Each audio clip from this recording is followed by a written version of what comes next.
Solo leveling season 3 episode 4 start होता है और हमें दिखता है कि जापान के टोक्यो में एक बहुत बड़ा एस रैंक गेट खुला है। उस गेट का साइज इतना बड़ा होता है कि वो पूरे टोक्यो को घेर रखा था। आज तक किसी ने भी इतना बड़ा गेट नहीं देखा था। हमें दिखता है कि जापान के हंटर एसोसिएशन वालों ने जापान के सारे बड़े बड़े गिल्ड्स को बुला रखा है। वहां हमें शॉर्ट गिल्ड के ही मेंबर्स दिखते हैं, मतलब गोटू रेजी के गिल्ड के वो बाकी के 4 हंटर जो जेजू आइलैंड रेड के बाद सरवाइव किए थे। उन लोगों को काफी हेट मिल रहा होता है वहां, मतलब कोई भी उनके मुंह पे कुछ भी बोल के जा रहा होता है। फिर हंटर एसोसिएशन के मीटिंग रूम में इस गेट को लेकर डिस्कशन हो रहा होता है कि अब तक कोई भी हंटर गेट के अंदर क्यों नहीं गया, अगर डंजन ब्रेक हुआ तो क्या होगा। जिस पर उनका चेयरमैन बोलता है कि सिर्फ एस रैंक हंटर्स काफी नहीं होंगे। एस रैंक गेट को क्लियर करने के लिए हमें किसी नेशनल लेवल हंटर की हेल्प चाहिए, वरना अगर अंडर एस्टिमेट किया तो फिर से वही हाल होगा जो जेजू आइलैंड रेड में हुआ था। वहां बाकी हंटर सजेस्ट करते हैं कि टॉमस आंद्रे की हेल्प लेनी चाहिए, लेकिन उनके पास टॉमस आंद्रे जैसे नेशनल लेवल हंटर को हायर करने के लिए पैसे नहीं होते। ऊपर से गेट्स अब पहले से ज्यादा खुलने लगे हैं, तो सभी कंट्रीज के पास खुद के हंटर्स कम पड़ रहे हैं, तो उनकी हेल्प कौन करेगा। तभी वहां शॉर्ट गिल्ड के हंटर सजेस्ट करते हैं कि एक हंटर ऐसा है जिसका हेल्प हम लोग ले सकते हैं। उसका नाम यूरी ऑर्लोव है। उसकी मैजिक की वजह से वो फेमस है, जिसे तोड़ना ऑलमोस्ट इम्पॉसिबल है। इसके बाद सीन शिफ्ट होता है और हमें जिनवू दिखता है जो कि पार्किंग में अपनी गाड़ी पार्क कर रहा होता है। तभी उसे वहां हंटरचा दिखती है।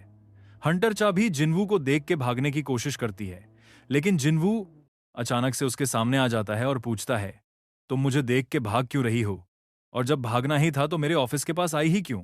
जिस पर चा बोलती है, नहीं नहीं ऐसी बात नहीं है, मैं बस अपनी कार लेने आई थी। जिनवू को फिर याद आता है, अच्छा हाँ, last time shadow exchange use किया था तो शायद कार यहीं रह गया होगा। फिर जिनवू वहां से जाने लगता है। तभी चा बोलती है, क्या तुम्हारे पास थोड़ा सा टाइम होगा? एक्चुअली हंटर बायंगो ने मुझे कुछ मैसेज देने को कहा था और ये तुम्हारी पावर से रिलेटेड है। ये सुनकर जिनवू शॉक हो जाता है और बोलता है, रुको, हमें कहीं प्राइवेट में जाकर बात करनी चाहिए। वो उसे अपने ऑफिस में ले जाता है और पूछता है, अब बताओ ये सब कब और कैसे हुआ? चा बोलती है, उस दिन जेजू आइलैंड पर जब मैं बेहोश थी तब मुझे एक आवाज सुनाई दी जो कह रही थी, प्लीज जिनवू को बता दो कि उसे अपनी पावर को लेकर ज्यादा सावधान रहना होगा। वो और कोई नहीं ब्यंगू था, और वह यह भी कह रहा था कि जिनवू की पावर बहुत स्ट्रांग और बहुत खतरनाक भी है। और इतना कह के ब्यंगू गायब हो जाता है। इसके बाद सीन शिफ्ट होता है और हमें जिनवू एक डंजन में दिखता है, जो कि इन सब चीजों के बारे में सोच रहा था कि मैं खुद अपने पावर का सोर्स जानना चाहता हूं, जो कि बहुत जल्द पता चल ही जाएगा। जिनवू के साथ जिन्हू भी होता है। वो दोनों मस्त चिल कर रहे होते हैं और सारे शैडो सोल्जर्स मिलकर डंजन क्लियर कर रहे होते हैं। तभी जिन्हू पूछता है, क्या तुम्हारी बहन ठीक है? जो कुछ हुआ उस दिन स्कूल में, उसके बाद से? जिन्हू बोलता है, डॉक्टर ने उसे आराम करने के लिए बोला है फिलहाल तो, लेकिन मैं अपना सबसे ट्रस्टेड शैडो सोल्जर उसके साथ छोड़ के आया हूं, तो ज्यादा दिक्कत वाली बात नहीं है। यहां जिन्हू बेरू के बारे में बात कर रहा होता है। तभी जिन्हू को याद आता है कि जब उसका लेवल 101 हुआ था तो उसे एक न्यू स्किल मिली थी जो उसने अब तक यूज नहीं किया था। इस स्किल से जिन्हू जिनजिन के अंदर अपना शैडो सोल्जर छोड़ के रखा था। उनके अंदर वो झांक सकता है, मतलब उनके आसपास क्या हो रहा है वह सब देख और सुन सकता है। तो वो अपना ये स्किल यूज करके बेरू के थ्रू झांकता है, तो उसे दिखता है कि उसकी बहन मस्त सो रही होती है आराम से। लेकिन बेरू भाई साहब टीवी पे के ड्रामा देख रहा होता है। जिन्हू भी ये देख के सोचता है, तो इस तरह का टीवी शो वो देखता है, वही तो सोचूं कि आजकल वो इतना फनी वे में कैसे बात करता है। फिर जिन्हू अपने स्किल का यूज करके बाकी लोगों को भी देख लेता है, लगे हाथ जैसे अपनी माँ को देखता है कि वो मार्केट में है, यूं जिन्हू को भी देखता है। फिर हंटर चा को भी देखने जाता है, तो वो देखता है कि चा बाथरूम में नहा रही होती है। ये देखकर जिन्हू पूरा शर्मा जाता है और तुरंत स्किल यूज करना बंद कर देता है। जिन्हू पूरा ब्लश कर रहा होता है। आई थिंक ये फर्स्ट टाइम था जब हम जिन्हू को ब्लश करते हुए देख रहे हैं। मुझे नहीं लगता कि इससे पहले कभी हमने जिन्हू को इस तरीके से ब्लश करते देखा हो। इसके बाद जिन्हू सोच रहा होता है कि मुझे चा से माफी मांगनी चाहिए किसी दिन जाकर। फिर जिन्हू बोलता है, क्या तुमने वो एस रैंक गेट के बारे में सुना है जो जापान में खुला है? अब तक उसके अंदर कोई गया नहीं है और अब 3 दिन से भी कम टाइम बचा है डंजन को ब्रेक होने में। वो लोग दुनिया के हर कोने से हंटर्स को बुला रहे हैं। क्या उन्होंने अब तक आपको कांटेक्ट नहीं किया? जिस पे जिन्हू बोलता है, हाँ उन्होंने मुझे कांटेक्ट किया है, बट मैंने अभी डिसाइड नहीं किया है उसके बारे में। हमें दिखता है कि अब वह डबल डंजन वाले टेंपल में एंटर करने के लिए सिर्फ 27 घंटे ही बचे थे, तो इसीलिए जिन्हू पहले उसमें जाना चाहता था। वह पहले अपने सारे सवालों का जवाब जानना चाहता। फिर अब सीन शिफ्ट होता है जापान में, जहां हमें वो एस रैंक हंटर यूरी ऑर्लोव दिखता है। उसके बारे में लोग बात कर रहे होते हैं स्टार्टिंग में कि उसका बैरियर काफी स्ट्रांग है, वहां पे शॉर्ट गिल्ड वाले हंटर्स भी दिखते हैं। उनके बीच में काफी बातचीत चल रही होती है। मैं इतना डिटेल में तो नहीं बताने वाला, बट बेसिकली वो लोग यूरी को हायर करना चाहते थे। लेकिन यूरी बोलता है, मैं पर डे का 10 मिलियन लूंगा। बदले में तुम जितने दिन तक चाहोगे मैं उतने दिन तक तुम्हारे लिए गेट को बंद रखूंगा अपने बैरियर से। शॉर्ट गिल्ड वाले काफी शॉक्ड हो जाते हैं और बोलते हैं, तुम पागल हो क्या? 10 मिलियन पर डे कुछ ज्यादा नहीं हो गया? जिस पर यूरी बोलता है, ये तो बहुत ही कम अमाउंट है टॉमस आंद्रे के कंपैरिजन में। वो तो इससे कई ज्यादा लेगा। बाकी तुम लोग जैसा चाहो, तुम्हें अपना देश बचाना है या अपने देश का पैसा। जिसमें शॉर्ट गिल्ड वाले बोलते हैं, तुम्हारा बैरियर सच में काम करेगा, ये हम कैसे मान लें? तभी यूरी वहां खड़े 2 एस रैंकर्स के चारों तरफ से बैरियर बना देता है और बोलता है, तुम लोग एक उंगली भी नहीं हिला सकते हो जब तक मैं ना चाहूं। और सच में कुछ ऐसा ही होता है। उसका बैरियर इतना स्ट्रांग होता है कि वो दोनों एस रैंक हंटर्स कुछ भी नहीं कर पा रहे होते हैं, जैसे किसी ने उन्हें फ्रीज कर दिया हो। जिसके बाद उन लोगों को यूरी की एबिलिटी पर भरोसा हो जाता है। इधर हमें फिर से जिनवू दिखाई देता है, जो अपने घर से निकल रहा होता है, क्योंकि फाइनली अब डबल डंजन वाला टेम्पल का गेट खुल चुका था। इसके बाद हमें जिन्हा का स्कूल दिखाया जाता है, जो कि अब बंद हो चुका होता है। लेकिन वहां स्कूल के बाहर ही एक और गेट खुला होता है। लोग बात कर रहे होते हैं कि एक ही जगह पर लगातार 2 गेट्स खुलना काफी अनएक्सपेक्टेड है। खैर, हमें दिखता है कि जिनवू भी वहां आ जाता है और एक हंटर से पूछता है, ये गेट कब खुला है? वह बताती है कि ऑलरेडी 3 दिन हो चुका है। लेकिन चिंता वाली बात नहीं है, ये सिर्फ एक सी रैंक गेट है और 2 घंटे पहले ही रेड टीम अंदर जा चुकी है। जिस पर जिनवू बोलता है, क्या तुम्हें तुरंत रेड कैंसिल करना होगा और उन्हें वापस बुलाना होगा? वो हंटर बोलती है, ये तो बस एक सी रैंक गेट है, हमने ऑलरेडी कंफर्म कर लिया है। लेकिन जिनवू बोलता है, रेड टीम डेंजर में है, अगर ये रेड अभी नहीं रोकी गई तो वो लोग मर भी सकते हैं। और इतना कहकर वो सीधा डंजन के अंदर चला जाता है। डंजन के अंदर हमें कुछ हंटर्स दिखते हैं, जिनको एक बड़ा सा गेट मिलता है। उन्हें लगता है कि ये बॉस रूम होगा, लेकिन गेट खुल नहीं रहा था। उन्होंने हर कोशिश कर ली थी। तभी वहां उनके पीछे से जिनवू आ जाता है और बोलता है, ये एक ट्रैप है। वो लोग पहले तो डर जाते हैं, लेकिन फिर देखते हैं कि ये तो एक एस रैंक हंटर संग जिनवू है। वो पूछते हैं, तुम यहां क्या कर रहे हो? जिनवू बोलता है, मैं एक्स्ट्रा बैकअप हूं, यहां से ये डंजन और भी ज्यादा डेंजरस है। तुम लोग वापस लौट जाओ, मैं संभाल लूंगा। इतना कहकर वह गेट के पास आ जाता है और देखता है कि ये लॉक्ड है, तो वो अपनी इन्वेंट्री से चाबी निकालता है और गेट खोल देता है। ये देख के सब शॉक हो जाते हैं और सोच रहे होते हैं कि हमने पूरी कोशिश कर ली लेकिन गेट नहीं खोल पाए। इसने सिर्फ 2 सेकंड में कैसे खोल दिया? फिर जिनवू अंदर जाने लगता है और उनके ग्रुप का लीडर बोलता है, ये डंजन का राइट हमारे गिल्ड के पास है, तो आप हमें ऐसे डंजन छोड़ के जाने के लिए नहीं कह सकते। जिनवू बोलता है, ठीक है, फिर मैं नहीं रोकूंगा। अगर किसी को अंदर जाना है तो जा सकता है। फिर उनका लीडर बोलता है, मैं अंदर जाऊंगा। और जैसे ही वह अंदर जाता है, एक स्टैचू बहुत तेजी से उस पर अटैक करने आता है। लेकिन उससे पहले कि अटैक लैंड हो, जिनवू उसे बाहर खींच लेता है। किसी तरह से उसकी जान बच जाती है। जिनवू बोलता है, अभी भी तुम्हें अंदर जाना है, अंदर इससे भी ज्यादा खतरनाक मॉन्स्टर्स होंगे, इसलिए तुम लोग जल्दी से बाहर जाओ और जाकर हंटर एसोसिएशन को इन्फॉर्म करो कि फिर से एक डबल डंजन खुला है। इतना कह के वो अंदर चला जाता है और उसके अंदर जाते ही गेट भी बंद हो जाता है। अंदर वो देखता है, कुछ भी नहीं बदला है, सब कुछ वैसा ही है जैसे पहली बार था। वही सेम मूर्तियां, वही सेम रूल्स वाला स्टोन टेबल और उन सबके बीच में बैठा उनका मेन गॉड। जिनवू को अपना पूरा पास्ट याद आ जाता है, लेकिन अब वो पहले से काफी ज्यादा स्ट्रांग हो चुका था। जिनवू स्टोन टेबल वाले स्टैचू के पास जाकर खड़ा हो जाता है और बोलता है, तो तुम ही हो जो सब कुछ कंट्रोल करते आ रहे हो। लो, मैं आ गया, अब चुप क्यों हो? इसके बाद सीन शिफ्ट होता है जापान में, जहां हमें यूरी दिखाई देता है, जिसे जापान वालों ने हायर कर लिया होता है। वो अब उस एस रैंक गेट के पास बैरियर लगाने जा रहा था। उसके चारों तरफ मीडिया वाले लगे हुए होते हैं। वो उससे सवाल कर रहे होते हैं, तुम ये सब कैसे करोगे, क्या प्लान है? यूरी बताता है कि वह एक बड़ा सा बैरियर बनाएगा गेट के चारों तरफ, ताकि कोई मॉन्स्टर बाहर ना आ पाए। लेकिन ये करने के लिए उसको ढेर सारा माना चाहिए होता है।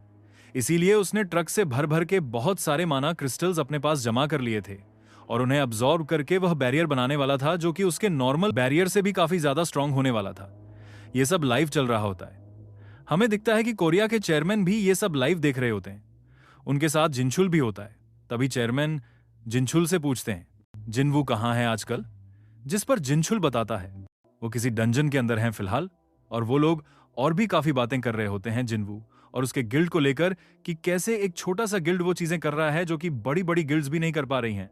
तभी जिनछुल को एक कॉल आता है और उसे डबल डंजन की इंफॉर्मेशन मिलती है और यह पता चलता है कि जिन्वू भी उसी डंजन के अंदर गया है।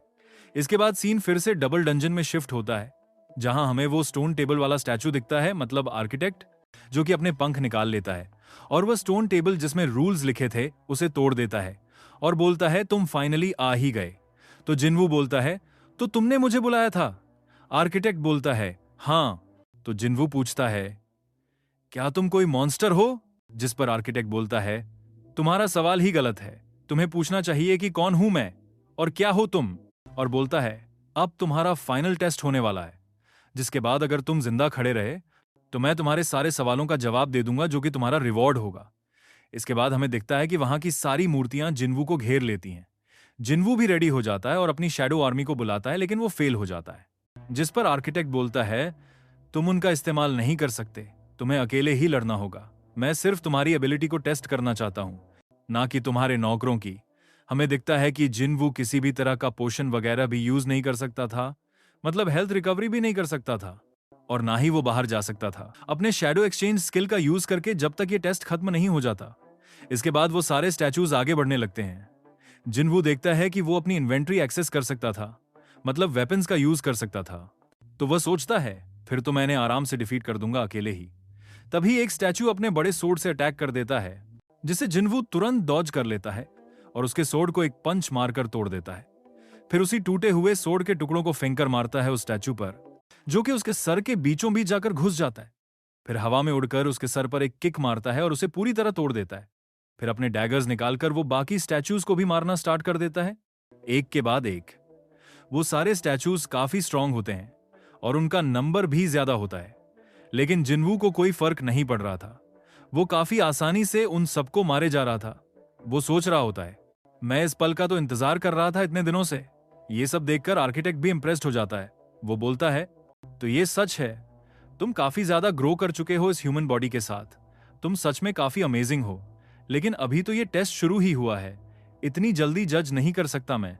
इसके बाद हमें दिखता है कि वो सबसे बड़ा वाला स्टैचू जो अब तक बैठा हुआ था वो उठकर आ जाता है और वो इन सभी स्टैचू से 10 गुना साइज में बड़ा था। आर्किटेक्ट हवा में उड़कर ऊपर से सारी फाइट देख रहा होता है और वो बोलता है अब वक्त आ गया है अपने गॉड को वर्शिप करने का। फिर सीन शिफ्ट होता है चेयरमैन के ऑफिस में, जहां जापान का चेयरमैन मिलने आया होता है। उसका नाम मात्सुमोतो होता है। वह एक कॉन्ट्रैक्ट पेपर दिखाता है और बोलता है इस कॉन्ट्रैक्ट में लिखा है कि जेजू आइलैंड रेड पे जो भी हमारे हिस्से के मैजिक कोर्स हमें मिलने थे, उनमें से एक भी हम नहीं लेंगे। जिस पर चेयरमैन पूछता है ऐसा क्यों? तो मात्सुमोटो बोलता है बदले में हमें जिन्वू की हेल्प चाहिए उस एस रैंक गेट को क्लियर करने के लिए। लेकिन चेयरमैन बोलता है तो फिर हम कोई हेल्प नहीं कर सकते, क्योंकि जिन्वू हंटर एसोसिएशन का पार्ट नहीं है। मात्सुमोतो फिर भी बोलता है मैं समझता हूं, लेकिन हम हंटर एसोसिएशन की परमिशन के बिना डायरेक्टली जिन्वू से कांटेक्ट नहीं कर सकते। हम ये नहीं कह रहे कि आप उससे हमारी जगह बात करो, बल्कि हम बस ये चाहते हैं कि हमें एक मौका दिया जाए उससे बात करके नेगोशिएट करने का। चेयरमैन ये सब सुनकर सोचता है ये लोग इतने पैसे उड़ा रहे हैं सिर्फ जिन्वू से मिलने के लिए। क्या सच में गोटू रियूजी के जाने के बाद उनके देश में स्ट्रॉन्ग एस रैंक हंटर की कमी हो गई है? हालांकि ये ऑफर जिन्वू के लिए बुरा भी नहीं है। अब तक ये सारी बातें दोनों देशों के ट्रांसलेटर्स के थ्रू हो रही थी, लेकिन चेयरमैन बोलता है पहले इन सब ट्रांसलेटर्स को बाहर भेजो, अब हम अकेले बात करेंगे। जिस पर मात्सुमोटो शॉक्ड हो जाता है और बोलता है आपको जापानीज आती है? चेयरमैन बोलता है हाँ, मेरे फादर का जापान में एक छोटा सा बिजनेस था जब मैं छोटा था। फिर उन दोनों को छोड़कर बाकी सब उस रूम से बाहर चले जाते हैं। चेयरमैन बोलता है अगर तुम किसी तरह की ट्रिक सोच रहे हो तो अभी यहां से चले जाना चाहिए। जिस पर मात्सुमोतो थोड़ा कंफ्यूज हो जाता है और पूछता है आप ये सब क्यों कह रहे हैं? चेयरमैन बोलता है मुझे पता है शॉर्ट गिल्ड वालों ने तुमसे जो भी रिश्ता था वो तोड़ दिया है। जो सुनकर मात्सुमोतो काफी गुस्सा हो जाता है और बोलता है तुम्हें ये सब कैसे पता चला? इस पर चेयरमैन बोलता है ये तो ऑब्वियस है, उन्होंने हंटर एसोसिएशन से फंड लेना बंद कर दिया है और सिर्फ गवर्नमेंट सब्सिडी से काम चला रहे हैं। चेयरमैन एक एक करके उसके सारे राज खोलना शुरू कर देता है, क्योंकि मात्सुमोटो काफी चालाक किस्म का इंसान होता है। फिर चेयरमैन एक ट्रांस रिसीवर निकालता है और बोलता है ये जापान का ही है जो गोटू की टीम से हमें मिला था, मतलब गोटू और मात्सुमोटो की सारी बात रिकॉर्ड की गई थी। चेयरमैन बोलता है तुम्हें सच में लगा कि हम नोटिस नहीं करेंगे? और वह गुस्से में आकर उस डिवाइस को तोड़ देता है और बोलता है तुम्हारे इन सब ट्रिक्स की वजह से तुमने अपनी रेपुटेशन खराब कर ली है। तुमने ना सिर्फ अपने देश को बल्कि पूरे एशिया को खतरे में डाल दिया है। तुम्हें तो जिन्वू को थैंक यू बोलना चाहिए। अब सीन वापस से जिन्वू पर शिफ्ट होता है। वो सारे मूर्तियों को मार रहा था, लेकिन वो खत्म होने का नाम ही नहीं ले रहे थे। एक समय के बाद जिन्वू कई सारे स्टैचूज के बीच में फंस जाता है। उनके पीछे वो बड़ा वाला स्टैचू भी होता है। सब मिलकर एक साथ अटैक कर रहे थे। जिन्वू समझ जाता है कि अब मैं इन सबको एक साथ डॉज नहीं कर सकता। इसीलिए वो अपने डोमिनेटर्स टच से सारे स्टैचूज को एक साथ पकड़ लेता है।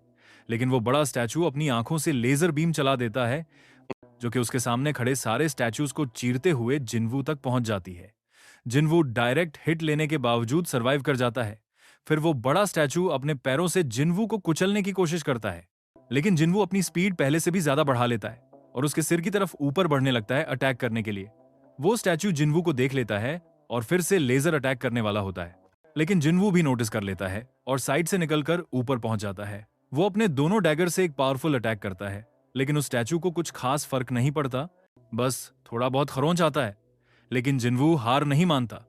वो सोचता है अगर मैं उसे अपने डैगर से नहीं काट सकता तो अपने हाथों से ही तोड़ दूंगा।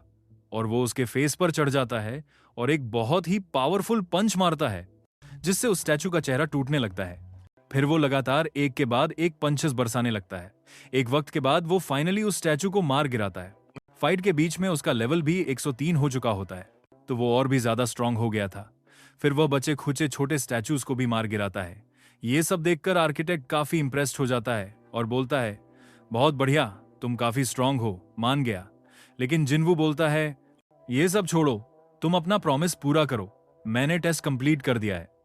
लेकिन आर्किटेक्ट बोलता है, नहीं, अभी टेस्ट कंप्लीट नहीं हुआ है। ठीक से देखो, मैं अभी भी खड़ा हूं, तुम्हारा फाइनल टेस्ट में हूं, तुम्हें मुझे हराना होगा। जिसके बाद जिन्वू के सिस्टम में एक नोटिफिकेशन आता है जिसमें लिखा होता है, if you do not defeat the enemy with in 10 minutes your heart will stop. जिन्वू बोलता है, ये सब क्या है, आखिर तुम हो कौन? जिस पे आर्किटेक्ट बोलता है, मैं तुम्हारे सिस्टम का क्रिएटर हूं, मैंने ही तुम्हारा ये सिस्टम बनाया है और मैं जैसा चाहूं इसको कंट्रोल भी कर सकता हूं। और इसी के साथ ये एपिसोड यहीं पे खत्म हो जाता है। आगे क्या होता है ये जानने के लिए चैनल को सब्सक्राइब और वीडियो को लाइक करो।